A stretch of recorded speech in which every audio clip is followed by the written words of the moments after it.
Welcome to the Art of Classiness podcast, a show where we redefine what it means to be a classy lady. And sometimes it's messy. I'm Robin.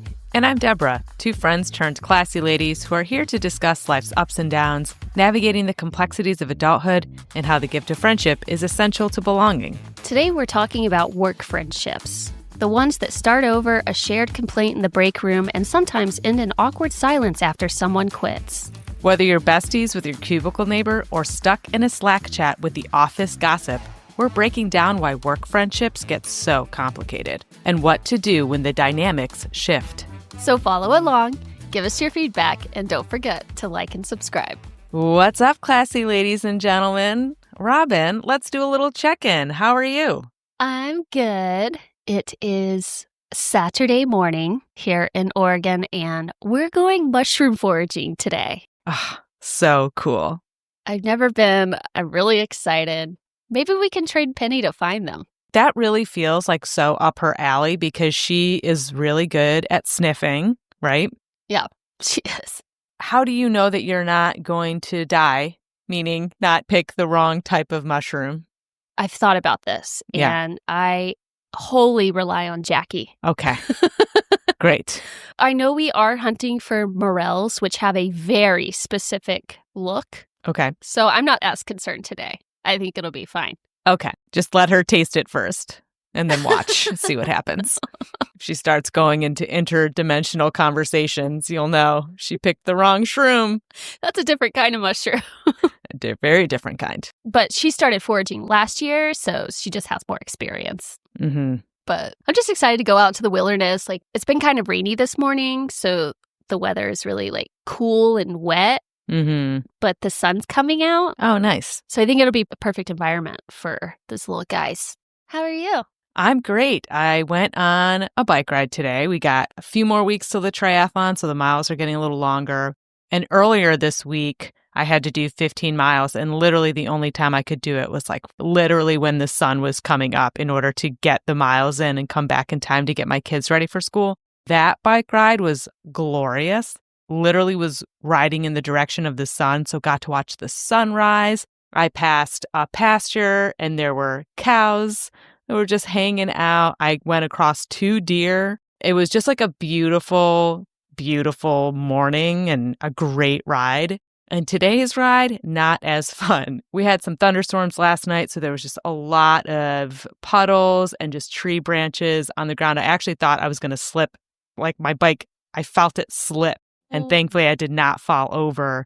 But I should have done what I did earlier this week and just go at the ass crack of dawn because the bike trail was just so crowded with, groups of people walking and you're just trying to swerve in and out. And on the way home, it got super windy. And biking against the wind is no joke. It was so hard, which maybe I needed for endurance training. So I am really enjoying the biking portion of training. And wouldn't you know it, I came back to a message from somebody I've networked with in the past who asked me to join her Pelotonia team. Aww. And Pelotonia is one of the largest fundraisers for cancer research in North America. It takes place in Columbus, Ohio. All of the money that you raise goes towards the James Cancer Institute that are working on innovative cures and treatments for so many different types of cancers. I've done it 4 times. Did not plan on doing it this year,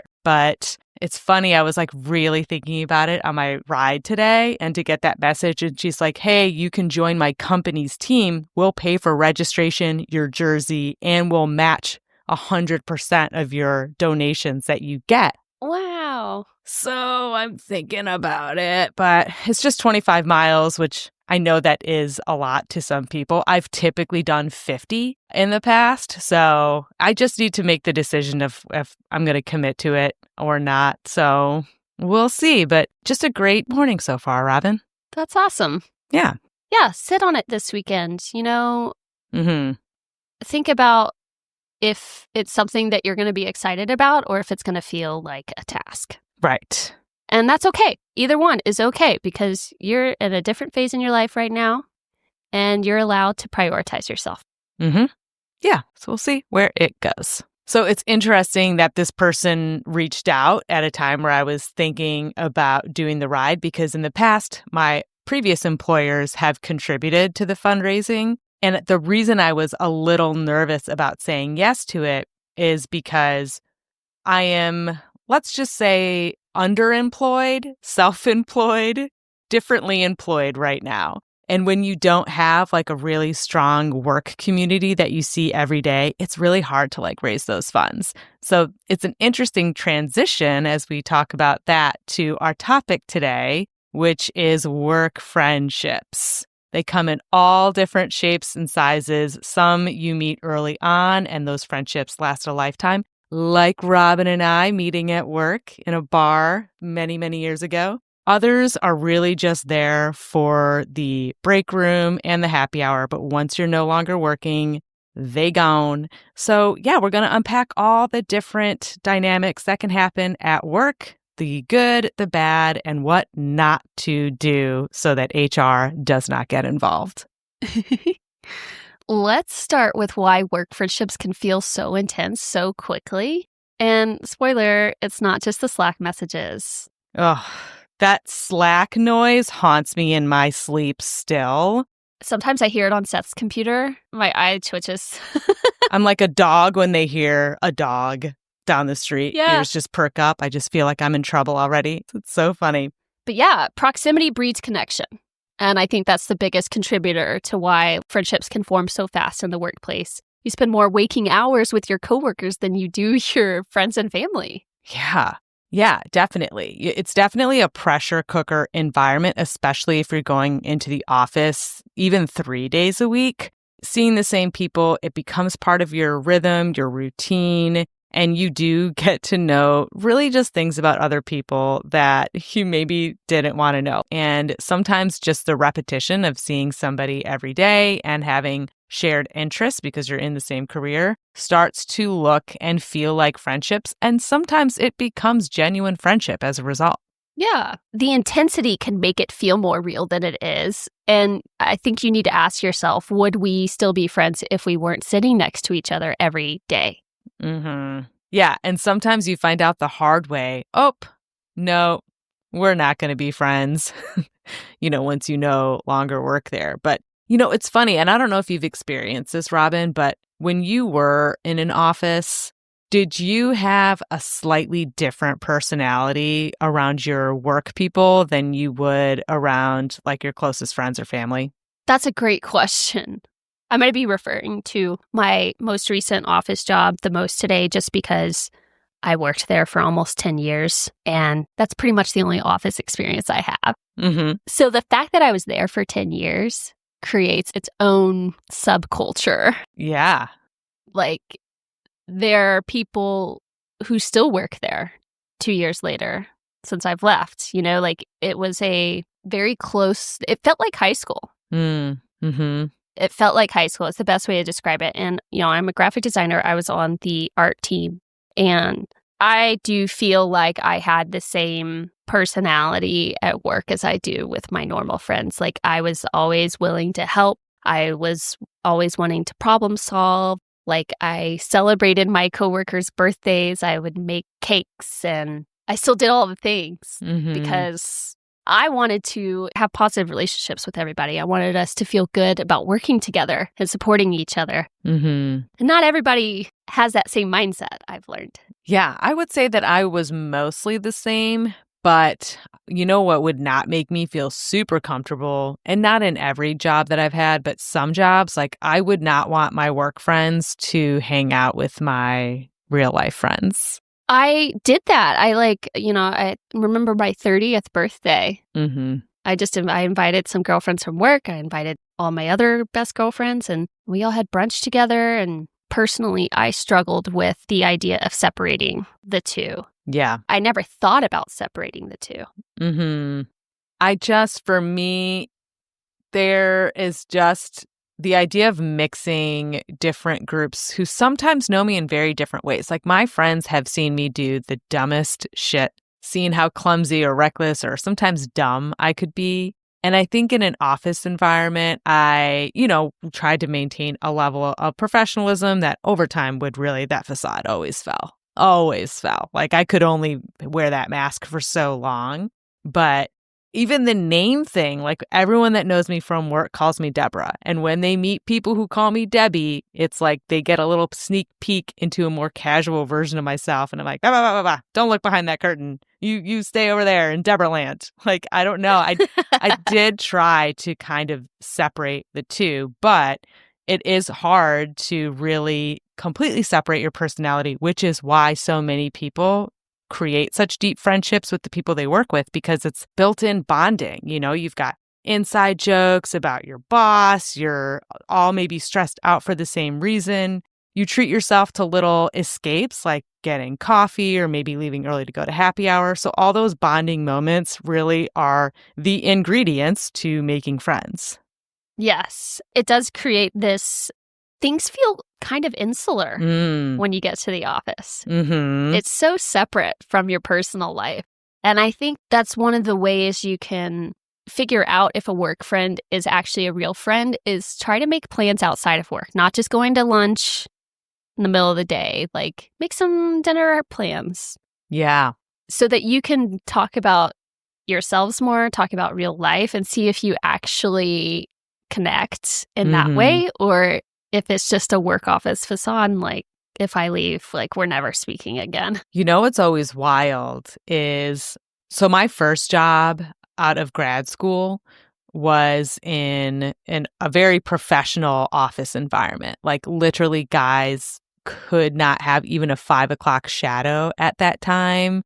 Always had to wear heels, always had to wear like business professional attire, maybe business casual on Friday, but like very professional. So it was always wild when you did hang out with people on the weekends or outside of work and you saw their real life attire. Like, oh, I didn't know you were wearing like baggy jeans like that and, a crop top, or like, whoa, you're a hippie. I had no idea that you were like that laid back outside of work. It's like when you see a teacher at the grocery store, you're like, you're a real life human with like real life things. So it is always funny when you sort of break that wall, or even when maybe you're out at a happy hour and it's a Friday and then your friends are like, hey, we'll come by to the bar that you're at.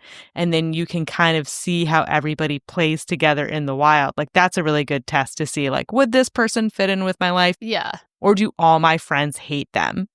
Yeah. Yeah. You got to find out. Mm-hmm. And my job was unique in that it was not a conventional like corporate workspace, and the amount of hours that we spent together was far beyond the typical 9 to 5. Mm-hmm. And that creates a whole different kind of like trauma bonding. Oh, trauma bonding is the main ingredient for work friendship, in my opinion. Absolutely. Solidarity, sister. Yeah, solidarity. That is where you make the best work friends. In fact, that first job that I just spoke of, I have not worked there since 2015. And I still have a few friends that I could literally pick up the phone right now and call and talk to, because those bonds ran so deep. They had a mentality of, if you are not comfortable with people getting in your business, then this is not the business for you. Like they did not believe in work-life balance. They were like, your work is your life and your life is your work. And we need to know everything about you. And like part of the interview process was like, tell me about your childhood. Like, what the fuck? We could literally do an entirely separate episode on that experience of working with this unnamed company. But because of enduring just the wildest shit you can imagine, I made some really good friends. So there's that. Silver linings. Well, and so I guess then, like, whether you're still working there or one of you have left, like, how do you figure out if it is real friendship or if it was just shared survival? That is a great question. I think that answer really comes in time, right? Like you don't know right after one of you leaves, or worst case scenario, someone gets fired. Like you don't really know yet. Yeah. Because a huge part of really any friendship, whether you're working together or not, is repetition. So when you take away the venue for that repetition, that can be the first test of like, okay, are we going to now choose to create new routines, right? Are we going to say we don't work together anymore, but let's make sure we're still hitting that hot Pilates class every Thursday so I can stay in touch with you? Or let's make sure we're still doing our Friday happy hour. Like, come meet us out for Friday happy hours still. So I think that test of time is really where you can find out whether it was a true friendship or whether you were just, standing in solidarity because of the circumstances. But once those circumstances change, you just don't have room for each other in your lives. So actually, I've seen things happen from both sides from the same place I worked at. Like I had a friend that I thought was a friend outside of work, and she got let go and dropped off the face of the planet. Like, just stopped talking to me completely. Mm-hmm. I didn't hear from her again. And then on the other side of that coin, someone on my team, she actually lived in my neighborhood. And especially during COVID times, like we got super close because we'd go over to each other's houses and like hang out on the patio and play games and drink wine and talk about work, talk about our personal lives. Both of our cats were diabetics. Aww. That's one thing that we bonded over. Yeah. And she even told me, she was like, I'm kind of done making new friends. You snuck in there. Aww. And I'm like, yeah, I did. But she moved to Dallas, so like we don't keep in touch. But if I were in Dallas, I would totally hit her up. Mm-hmm. Like, I would love to see her. Yeah. Yeah. And that's the thing. Some of those work friends just fall into a different stage of rotation because I feel the same. Like, there are some friends that I would not probably contact if I were to go back to Austin. They're no longer on the text chain of like, hey, I'm going to be in town. Let's try to meet up while I'm here, right? Those connections have started to fall by the wayside, especially from moving, right? When I'm not physically there anymore. Others, I will always tell when I'm coming back in town to see and catch up. So sometimes it's a choice. Sometimes, like in the case of your friend who just dropped off the face of the earth, it can be a coping mechanism for some to really move on to the next phase of their life and not really have any souvenirs from that environment anymore. Right. Let's talk about what happens when one of you moves on. Mm-hmm. Like, they don't even have to quit or get let go. What if they get promoted? Whew. Yeah, I have been in this situation before on really both sides. So early on in my first post-grad career, everybody came into this company in the same level. Everybody that was at the company all started in this entry-level associate role. There were two paths, and one was highly sought after, and it was essentially a promotion to sales. They ended up creating another path for the associate level if you did not want to go into sales, but getting promoted to a sales role was a huge deal. Everybody was working towards it, and I never did, never got that promotion. I watched 2 classes of people that I was in this class with, like the sales readiness program, move into these sales roles. And I just never did. Now, it's because I'm not good at sales. Okay. Oh, okay. Okay. And I also quickly realized, like, this is not for me. I'm way better. The other role was a recruiter, and I was just far better suited for that role than I was a client-facing position. Yeah. But not only did one of my closest friends there get promoted very early on to an account manager role, at one point, I was reporting to her. Like, I reported to her as she was my account manager. Oh. So that dynamic was interesting because we both obviously had the shared and common goal of achieving and earning money and helping each other as best we could.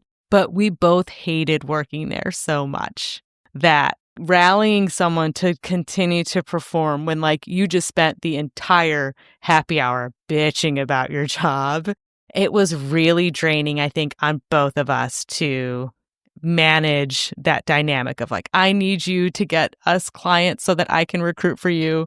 And her being like, I need you to find better people so that I can place in these jobs. And both of us being like, but neither of us want to do this job in the first place. Like that was a very interesting shift in our dynamics. Oh, yeah. I mean, there's definitely a vibe change, especially when you're complaining about work, because if one of you is the one being reported to, that casual venting has now turned into complaints to management. Right. And that is tricky. I remember you talking about that at your most recent job.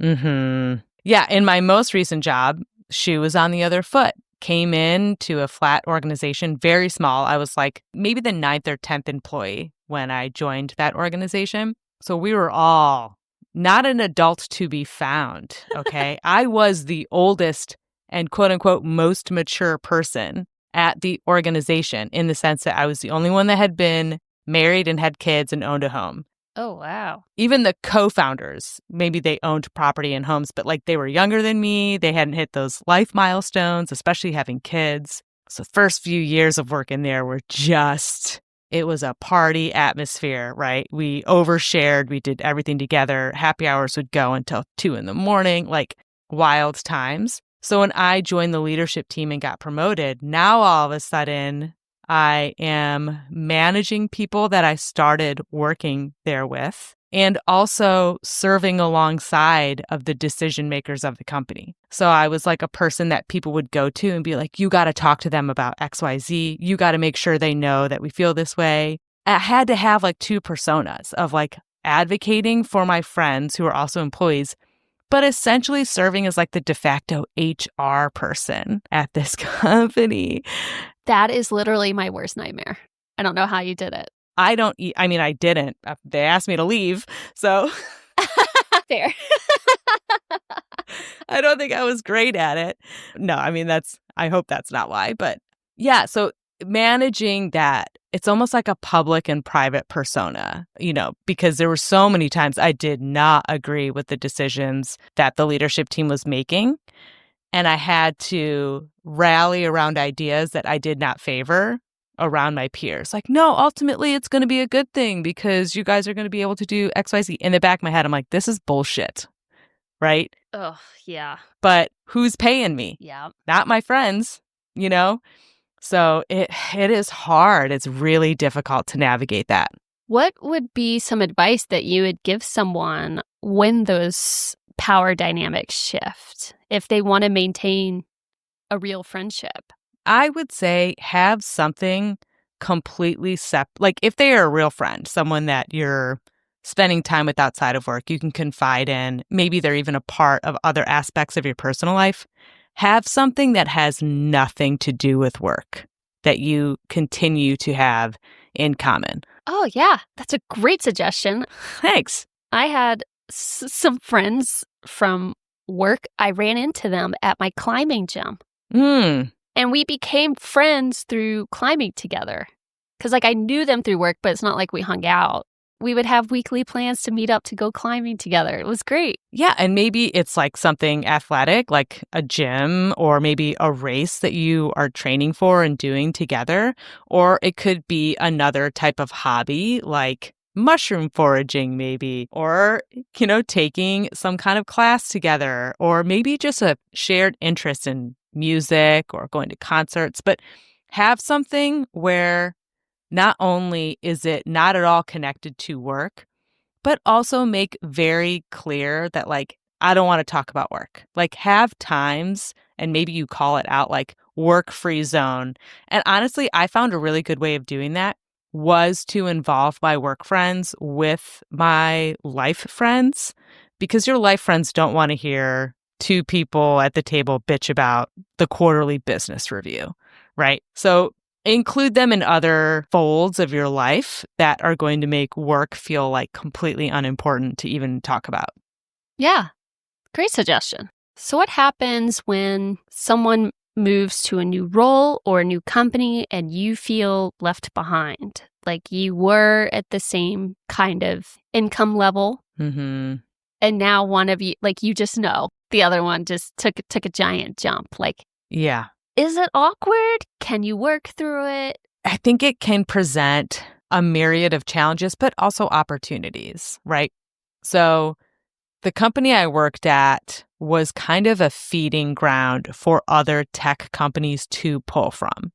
Like, as traumatic as it was, I'm talking about my first big girl job, as traumatic as that environment was, they, bar none, had the best training and development of any job I've worked at. Their program was sound. Their culture was so tangible that it became a really great professional boot camp. And other companies knew it. So people were getting poached all the time when I was there. And I would see friends literally double their income by going to another company. And quitting is contagious, right? Like, we've all seen epidemics at work where it just seems like all of a sudden it's like bam, bam, bam, bam, bam, like 5 people quit. Sometimes people are like quitting at the same time because on one hand, I would feel jealous. Like, I would see someone quit and take another job and you're like, you're making how much? And they match your 401k and they let you work from home. You're like, oh my God. Sometimes I would see people far less qualified than me get these jobs. That is the most infuriating thing. That is so infuriating. You realize like, oh, I don't think I am happy for you at all, actually. A lot of times jealousy is just your own shit that you got to work through, right? Well, and the company that I worked at, there were people in leadership who just fell into those roles because of how the company started. And the disparity between how much they made and what people at the rest of the company were getting made was ridiculous. Mm-hmm. Like, I don't know exact numbers, but I knew enough to know that there was some inequity. And that was one of the biggest pain points for everyone where I worked. Yeah. When you realize that you have been working alongside of someone, you're in the trenches together, and whether it's like a promotion or maybe you're in a sales organization where you're always kind of fluctuating what you make, realizing that someone is now not only making more, but maybe in a different tax bracket than you are now.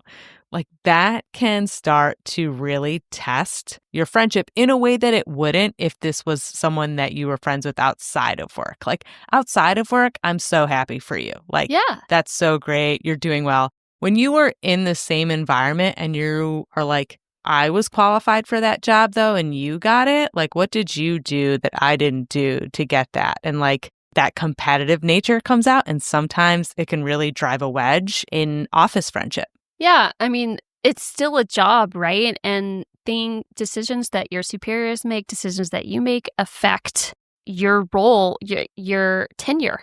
And some people find a path that like takes off, and some people make some mistakes where they realize like, oh, I need to correct and go this way. And I ran into that several times, like just trying to find my place at this company, trying to find a purpose and feeling like no one was trying to create growth opportunity for me.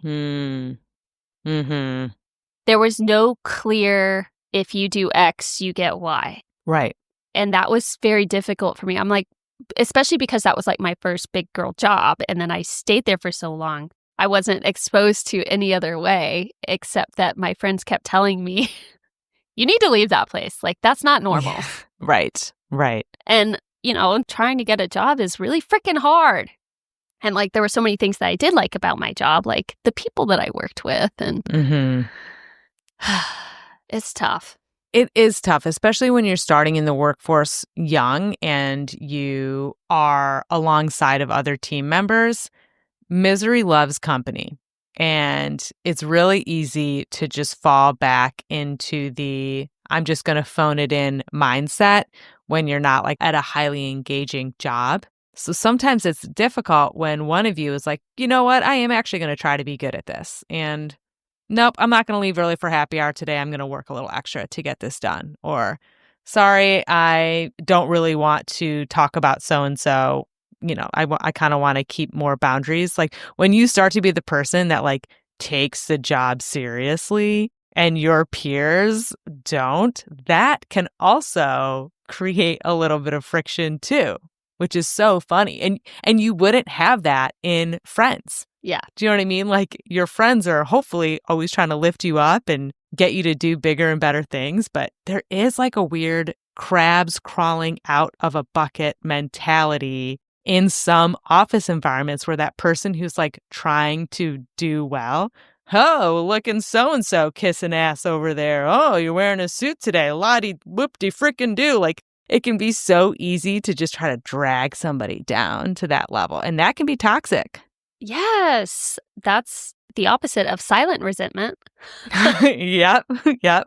And it's very clear who's insecure in this situation. Mm-hmm. Jealousy isn't always about what they have. It's about what you feel like you're lacking. And that is really high up there on your list of priorities at your workplace.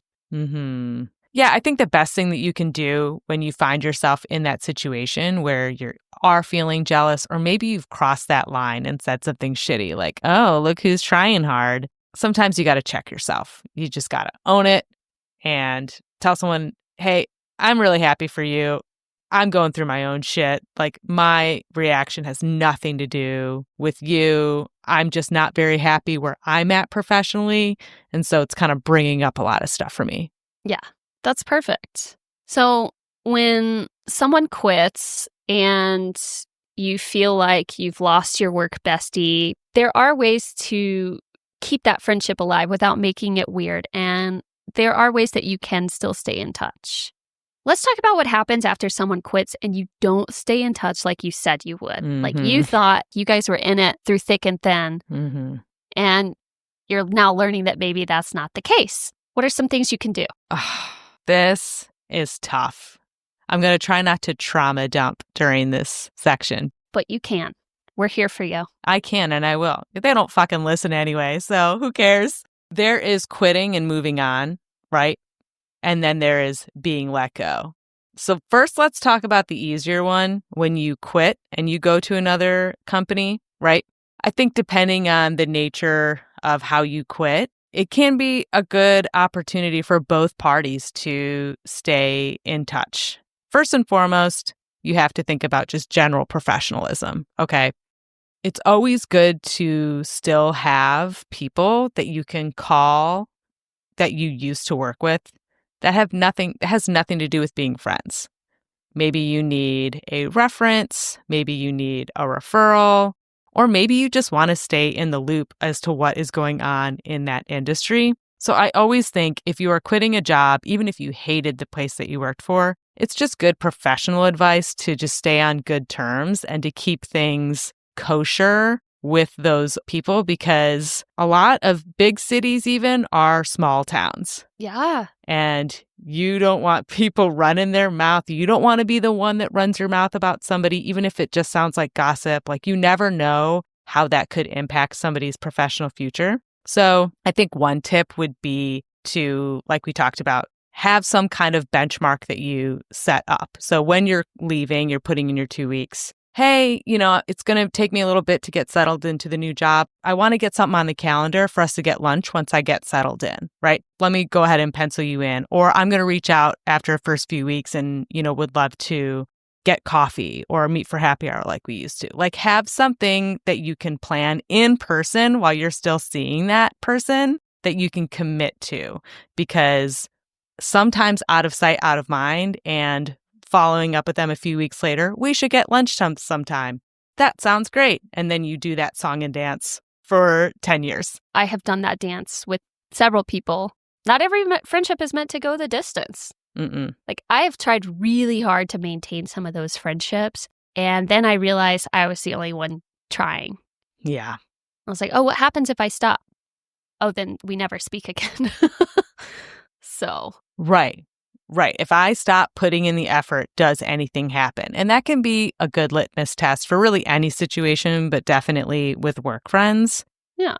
Another way of gauging whether your work friend is going to transform into a real life friend, how do you feel at the end of that first post-work hangout? Yeah, like do you still feel like you're able to connect with this person, or is something lacking?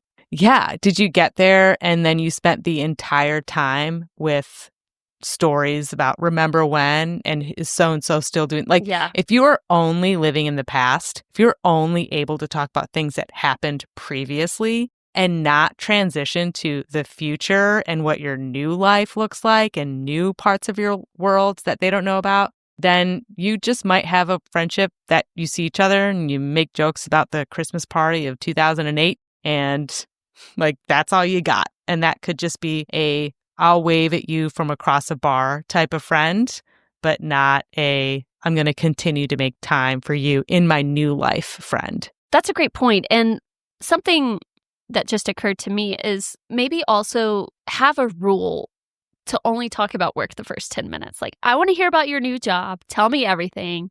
I'm going to complain for a few minutes, but then let's go on and talk about our real lives because work is not everything. And maybe some people have a difficult time differentiating that. Maybe work is everything to them. But when it comes to friendships, the friendship is the focal point. Yeah, 100%. Are you still finding connection with that friend even though you don't have the same trauma bond? Yeah. And a long-term litmus test for this is connecting with a friend. And now you both work at different companies. So you don't even have that like, oh, what's so-and-so up to? How is he still doing that? Is she still doing that? That thing that held you together is now totally gone. That environment's gone. Those dynamics are gone. Those talking points, that juicy gossip that you used to get is gone. Yeah. Can you still find things to talk about? Are you still excited? Are you still energized at the end of those interactions? Or do you leave feeling like, well, I got everything out of that I needed to get, and I'm good with maybe seeing you next year, same time, same place. Yeah. And that's okay. And that's okay. That's okay. Like, none of these work friendship endings means anything negative or bad about you or the other person. Life takes us on different paths, and some of us only have so much space for personal relationships. It just is what it is. Yeah. You know, there's a great scene in, I want to say it's the penultimate episode of How I Met Your Mother, which for those of you that are not TV buffs, that is the episode before the finale, the penultimate. I love a good penultimate. It sets up the end chapter. Oh, I love that word. I do too. The last season of How I Met Your Mother takes place in one day, and it is Robin and Barney's wedding. And there's a scene at the end where all of the guests are outside the venue. And Ted says, kids, you will be shocked how few people stay in your life as you get older. And like, I believe if I'm remembering this scene right, one by one, they all kind of dissolve and fade away. And it's so true. Like, even looking back at my wedding, people who are at my wedding, that it's just like, haven't talked to them in years. And those are people I paid for plates for. So what feels like a group of people that like you're going to be there no matter what, like it is crazy to see who lasts, who can survive, friendship survivor by the end of your life. And it's also okay if they don't. You know, people are in your life for a season, a reason, or a lifetime. And the lifetime ones are few and far between. And it's okay if you're like, we worked together. We had this very real experience together that felt so big. And we don't have that anymore. But I'm grateful that you helped bring me to this next place. Yeah. Yeah. And I've actually I've run into some old work colleagues since I left my job, and one of them I actually ran into at the airport in Boston. Oh. These were people on my actual team, not just at the company. Oh, wow. They were staying at a hotel around the corner from where I was staying. They went to the same Red Sox game that I went to. Oh, no way. And we had no idea that the other was there, which it would have been an amazing opportunity to reconnect. Mm-hmm. But then I ran into one of them at the airport, and we were just talking about our week. I was just like, man, I just really wish I had known. If I had watched one of their stories, I would have known. But I'm terrible about watching the Instagram stories. I don't keep up. Yeah.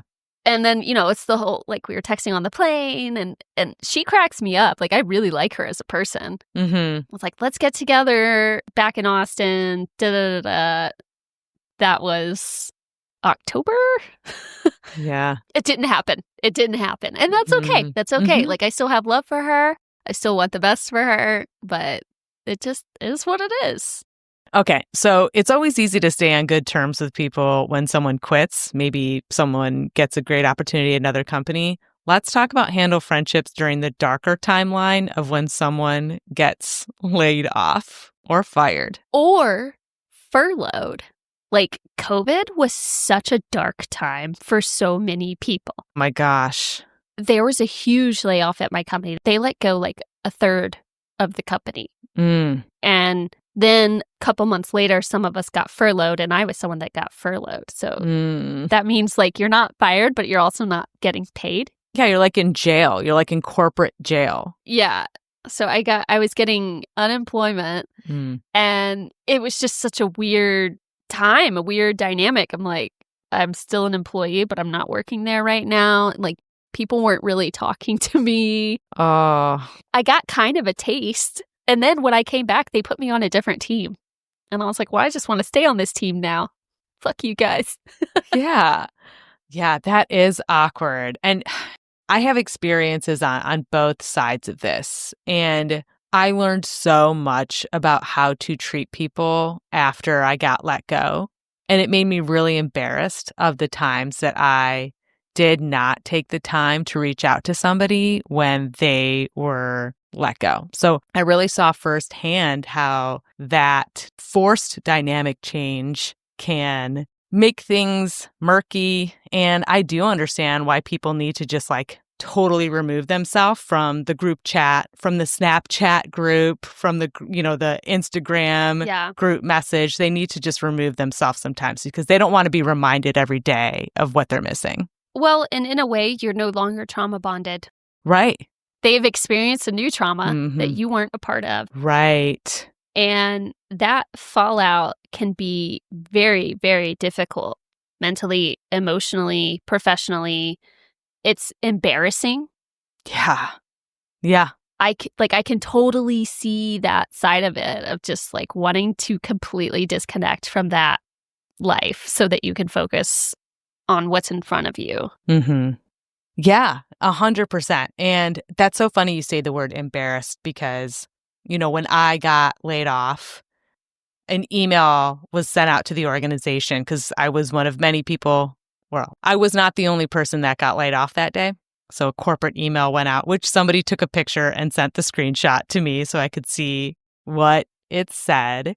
And, the texts start coming in from friends. Yeah, the first day they care. The first day also meant a lot to me. The first week, I would say, of the people who did reach out, there were the ones that I knew were going to call me right away. And one of my closest friends there got laid off the same day as me. So we had a whole new trauma bond. Trauma bonded. Continued. to experience together, which was getting laid off at the same time. And I remember texting a coworker when, she's like, I can't believe this. I'm so sorry. Let me know what you need. We're all here for you. I said, why is this so embarrassing? The most embarrassing thing about being let go is you are no longer in a room that everybody's talking about you in. That was the worst feeling of just thinking about that day. Well, and maybe I think you also don't feel like an equal anymore. Right. Like, you're not working there because your job was no longer necessary or the way you did it. And that is a huge hit to the ego. I mean, it still hits hard. I still get triggered thinking about that entire experience. But I will say, knowing what I know now, reach out to the person who was laid off. They might not be able to respond right away. I was similarly in that position where I had reached out to another person that endured that first round of layoffs, sent her this big, long, heartfelt message. A day later, I just got a thanks. And I didn't hear from her for a long time after that. And I understood it. It was respectfully, I don't want to talk about this, but thank you. And that was all. It's not unlike dealing with the death of a loved one. Yeah. Someone will send you a heartfelt message. You have no energy to reply. Right. Beyond a thank you. Yeah. Or hearting it. You're just emotionally distraught. And you have to give some space and some time before you can reassess whether or not that friendship is going to be salvageable. Right. But What does not work is not reaching out at all. That's true. If I'm ever a corporate slave again and I'm in that situation, like I will always reach out because there were a lot of people that I did not do that for. And all of those people that were let go before me that I didn't reach out to, I messaged every single one of them. And I said, I'm so sorry I never did this earlier. Like, I now see how painful it is. And I'm so sorry. And everybody's like, hey, we get it. Like, it's a wild time when you get let go. But I'll never make that mistake again. Yeah.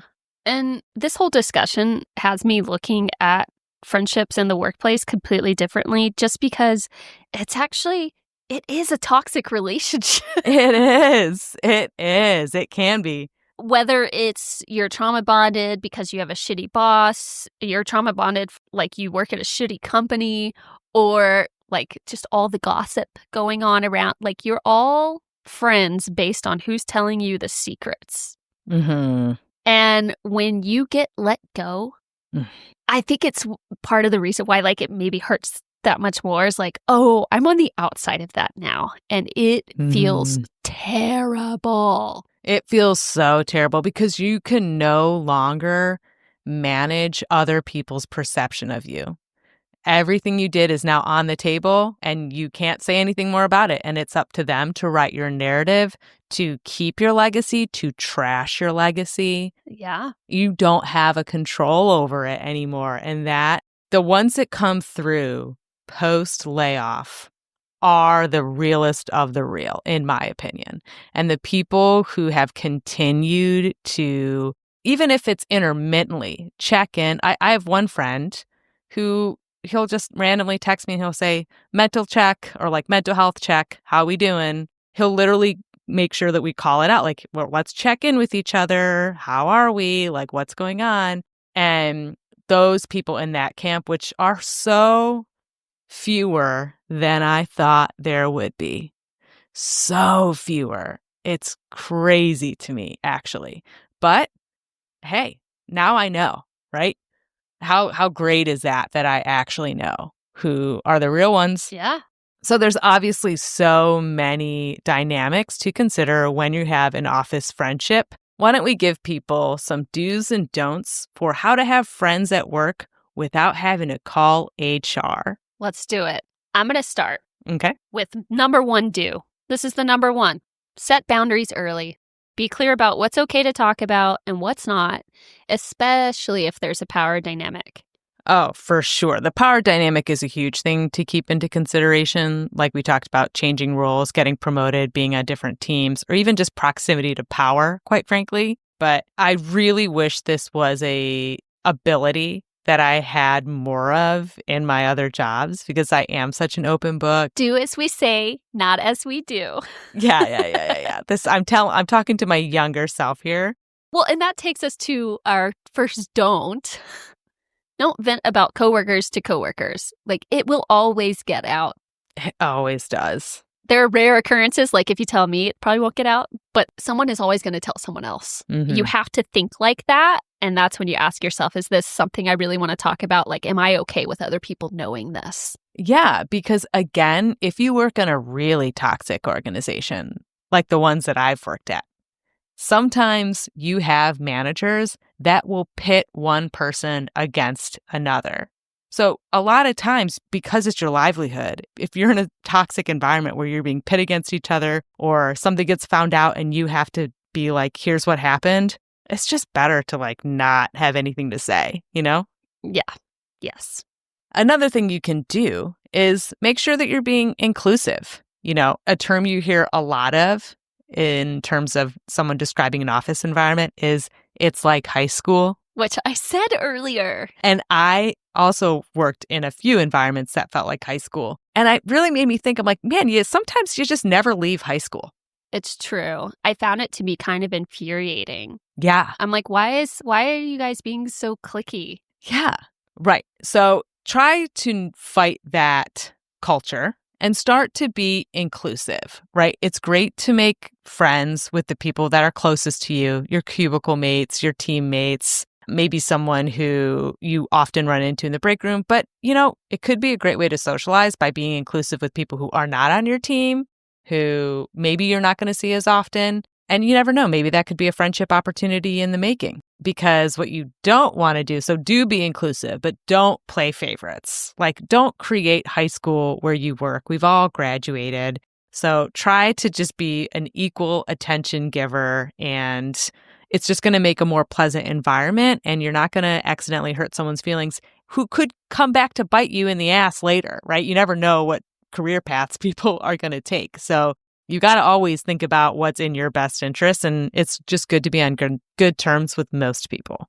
Yeah. And especially if the leadership role is involved, your friendship can't come with perks. Everyone's going to see that. Mm-hmm. And then you're going to have a bigger problem. Yeah, absolutely. Another thing you should do is celebrate wins, no matter what they are. Remember, their success is not an affront to your failures. Right, exactly. Even if you are on the same team, everybody has a different path. Everybody has different opportunities. Their opportunity was never your opportunity if they got it, right? Yeah. So celebrate those wins, whether it is just with a happy hour or, a little card, because you get what you give. So if you're giving that positive energy, it's going to come back around. I truly believe that. Yeah. And it's hard. So celebrate those wins as they come. And it's okay to feel insecure. It's okay to feel jealous. Those are natural emotions. It's just not letting that rub off onto the person who is celebrating a win. Don't let them feel that energy. It's not fair. Right. And are they really a friend if you're making them feel bad? This is something we talked about in our episode on finances between friends. Mm-hmm. Right. So yeah, do celebrate their wins. Don't just ghost someone, whether they have been promoted or quit or got fired. Ghosting is dumb. Let's literally leave it to actual dead people. Don't be a ghost in real life. Boo. Boo. Boo. Boo. Get it? So bad. I know. I love it. Feeding off of that, do give space. Don't ghost, but give space. You can wait a while to reach out. If your friend's in a tough spot, ask how you can support without inserting yourself. And if they want to take their time getting back to you, that's okay. Yeah. And if you are the one reaching out, I like to preface those moments by saying something like, you do not need to reply back to me yet, or I'm sending this now so you know I'm thinking about you, but I totally understand if you don't want to talk about it at the moment. I even had friends who did wait a few days to reach out to me, and then when they did reach out, say, I wanted to give you space before I bombarded you. I'm sure you're getting a lot of messages. I wanted to be mindful of where your head's at. And that preamble it meant a lot to me. It made me feel really seen and considered. And sometimes people do need to take a minute, whether it is they have been let go or furloughed, or maybe even something shitty at work happened that impacted them personally. Understanding when they need space, but letting them know that you can support them is key. So celebrating wins is great, but you don't need to brag. And you don't need to make someone feel uncomfortable if they did get a big promotion. Oh, money bags, I guess you're paying for happy hour, huh? He's got plenty of money now. No, sweetie, don't do that. Yeah, that is so tacky, first of all. So tacky. And you don't know, even if they did get a raise and they're making more money than you now, they don't have the same financial strains that you do. Mm-hmm. Maybe theirs are worse. Right. Maybe they're still scraping by. Mm-hmm. You can be a millionaire and have no money. 100%. 100%. So don't be so presumptuous. It's just gross. It makes everybody feel uncomfortable, whether you are the one praising somebody else for getting a big promotion or making more money or making a big sale that's going to earn them quite a big commission check. You also don't want to be the one that brags too much about your promotions. Okay, plebes, get in line. Haha, just joking. I'm your manager now, so I need to tell you. You know what I mean? When you start having a power trip because you're the one that is doing better, that's gross too. It is. And yeah, watching certain people, like how they change based on their seniority. That's another way to figure out whether you're real friends or work friends. Yeah. You get to see another side of this person that you didn't see before. Right. It can give you the ick. So in conclusion, work is a great place to make what could be a lifelong friend. Whether you are trauma bonding or whether you are both passionate about working in the same field, it is a great venue to make those connections. But it can also be like running through a field of landmines. So be cautious, keep your professionalism, and make sure to create space outside of work to really let those friendships thrive.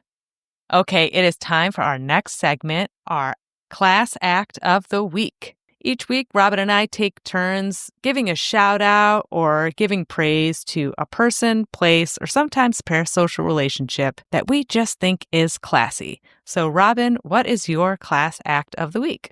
So, my class act of the week goes out to a lovely woman named Meg on TikTok. Her handle is Call Her Meg. And I came across a video where she's a thriving single gal right now with a beautiful golden retriever dog, so I've seen on her personal account. But she decided to do her first half marathon. And she sent a save the date to all of her friends and family. Like, I'm running this half marathon, like, would love to get your support. And on the day of her run, like, she got so many uplifting texts. There were people who showed up to the race to support her. And that's still a big life event, you know? And I just thought that was so cute that even though she's not married, she's not pregnant, about to have a kid, like, she's finding ways to allow for people in her life to show up. And I just think that is classy as all get out. It's classy on both sides. It's classy for her to come up with such an inventive way to share an accomplishment. You know, I mean, getting married, having a baby, sure, those are accomplishments. But so is running your very first half marathon. And so it's so creative and classy to create a save the date to just let everybody know. But her friends and family showing up, supporting her, sending her voice memos that she could listen to while she was doing the race, you know. Yeah.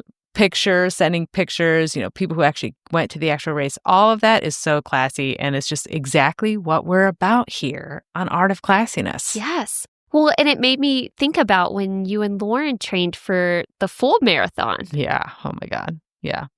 You did it. We did it. You freaking did it. Yeah. And you had a crew celebrating you, and what an accomplishment. Like, I've never done it. I don't think I ever will. You're fine. You don't need to. Yeah. Anyway, Meg, you're a classy gal. Love it. Let's sail into port with this final segment of Class or Crass, where we give a scenario and we decide, is it classy or is it crassy? Are you ready for this week's scenario? Yeah. Okay, it's also work-related. Here's the scenario. Your friend keeps complaining about their job and hinting that they want you to help them get hired at your new company, but you know that they are not a good fit. Is it classy to tell them that they should not apply? Ooh. The key word here for me is your work friend keeps complaining about their job. Like, this isn't a friend. Right. And that makes things more complicated because I've done this before. I have helped people get jobs that I didn't know because I relied on someone else's word. Right. Like, hey, my friend just applied here. I know you work there. If you could put in the good word for her, like, she's awesome. I've done that. I just trusted this person. The girl got the job. It ended up working out. But, like, there's a scenario where you speak up for this person and then they make you look really bad. Yes. It's one thing if the work friend aspect does make it different, because if you worked together before, you are going to be asked to vouch for them. And if they're not good enough to make the cut right? You could just say, okay, you know what? I'll put in a good word. They're on their own once it comes to the interview, and maybe this will just work itself out where they'll interview, they're not going to pass the phone screen, and we don't have to deal with this. It's not my fault. I did my part. I understand the urge to do that. Until you have had an old referral bomb an interview, and those people are looking at you like, why on earth would you tell us to interview this person? Which I have been in that position before where the hiring manager or even the recruiter is like, yeah, that did not go well. That reflects really poorly on you. And you're the one that is working there at that job and is going to feel those impacts far more than the friend who is probably interviewing multiple places, probably applying to multiple jobs, right? So you do have to keep your own professional outlook in mind when you are making the decision to refer somebody in. Yeah, you have to really think about whether or not you consider yourself to be a good reference for this person. And you might have to be honest with them if you don't think you are. Like, hey, I want the best for you. I want you to find a job that fits, but I don't feel comfortable being a reference for you in this case. Right. And sometimes you can rely more on the specificity of the role. Like I literally was put in this situation not that long ago. I applied for a very, very large company that a friend of mine and old coworker works at. And he is in the recruiting team. Now, he's not responsible for this role, but I messaged him and said, I saw this position. It aligns with what I've done before, but I have no idea if I am a good fit for this organization. The classy thing to do as the work friend, the one who wants a job, is to ask, not tell them, hey, can you get me a job there? To ask, hey, do you think I would be a good fit there? And then you have to be willing to accept the response. So I was in that situation. I sent my friend my resume, and I also said, you can't hurt my feelings, okay? I have been rejected from literally every job that I have applied for. So nothing you can say is actually going to hurt my feelings, but I am curious if you think that my background would align to this role. And he wrote me back a very sweet message where he said, I will do whatever I can to help you get an interview, but you should know that this, and this are probably going to prevent you from getting an interview because as an enterprise organization, they're expecting someone with this type of background. And then to make it even better, he ended it by saying, hey, you and I are friends. You don't have to message me on LinkedIn. You can call me or text me. And if you need any help at all, I'm here for you. Aww. Right? That was a very classy way of handling it. Not him just saying like, oh, for sure, I'll send your resume over. And then I never hear about it again, which I've been in that position before.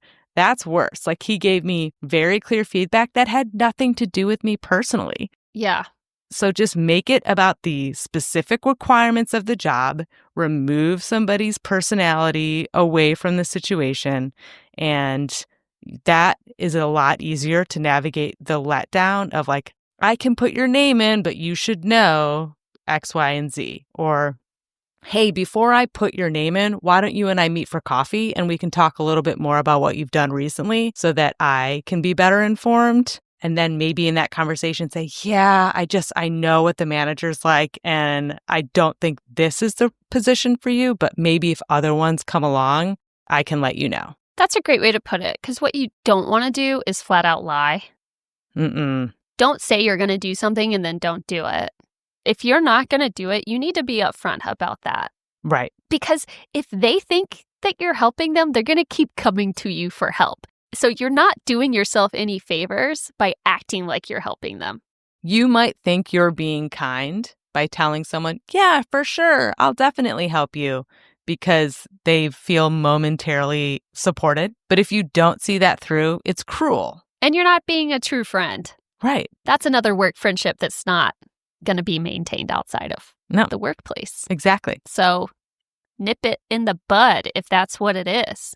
Yeah. Be straightforward. It can be a difficult conversation to have for both of you, but I think that's easier than the former. Yeah. It's nice versus kind. It's nice to say, sure, sounds good. I think you'd be a great fit. And then either not actually refer them or to maybe even sabotage their application. Like, hey, so-and-so just applied. They put my name as a referral. Do not interview them. That is not nice. It No. sounds nice, but it is not nice. The kind thing is saying, hey, I think you'd be ready for this role in maybe like 1 more year. And here's some things I did to get ready for this company. Like that is kind because you're helping somebody grow and not just like squeeze in a very like dishonest way. Yeah. So having said all that, I think it is classy to discourage someone from applying to a job that they're not a fit for. Yeah, absolutely. And it would be crass for you to be misleading. That's not what real friends do. And you need to check yourself before you wreck yourself. Waka waka. Well, that's it for today's episode. Whether you're thriving with your work bestie or still trying to figure out if they're a friend or just a break buddy, we hope that you got something out of this convo. And if you're feeling that awkward shift after a friend gets promoted or leaves the company, you're not alone. We've been there too. Let's stay in touch. Don't forget to follow us on Instagram and TikTok at Art of Classiness and leave a review if this episode resonated with you. Thanks for tuning in. And remember, classy is a state of mind. So mind your classiness. Bye.